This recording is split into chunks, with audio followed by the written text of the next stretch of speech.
Mwacheni. Wewe unasemaje? Sogea. Unamtafutia nini huyo mama? Namtafutia nini huyo mama? Wewe ni nani? Wewe ni nani? Wewe mpaka umekuja hapa na wewe ni jeuri. Hautaki ndoa. Umeelewa? Umesikia? Haleluya. Umeona? Huyu kavunja ndoa. Umeona? Afu wewe haleluya. Mwanangu, unajisikiaje sasa? Utazaa na hautateseka tena.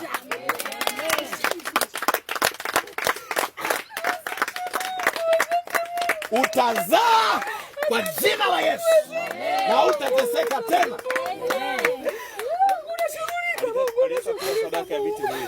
Alileta sadaka ya viti viwili. Atazaa. Hiyo sadaka imesababisha afunguliwe na wachawi wengine wachinje. Wewe unasemaje?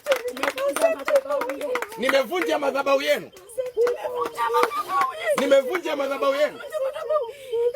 Lini nimevunja madhabahu yenu? Nimeua kafara yenu. Unasikia? Wanawatolea mpaka kafara. Afweka eti mchawi unamwonea huruma. Eti mtumishi wewe. Mbona wajua wachawi vizuri? Hizo sadaka zake hazijafikia sadaka yetu. Sadaka zake hazijafikia sadaka yenu. Umesikia? Nyie mmefanya sadaka gani? Mmetoa sadaka gani? Damu ya ng'ombe. Mungu anatosha. Mmetoa damu ya ng'ombe.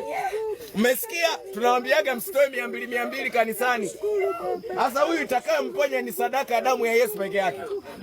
Hata kama mmechinja ng'ombe, iko sadaka ya damu ya Yesu, bado itawahukumu leo.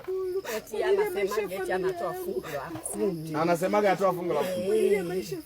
Na kutoa shukrani. Tulienda kufanya kafara kubwa. Na nyinyi mnaenda kufanya kafara kubwa. Umeona wachawi hao? Kubwa. Tukasema hii ndo lazima ife. Mlete hapa huyo nani? Baba mbali, mama mbali. Ni mko wengi na wachinja. Na kuchinja naye. Mtaisha wote leo.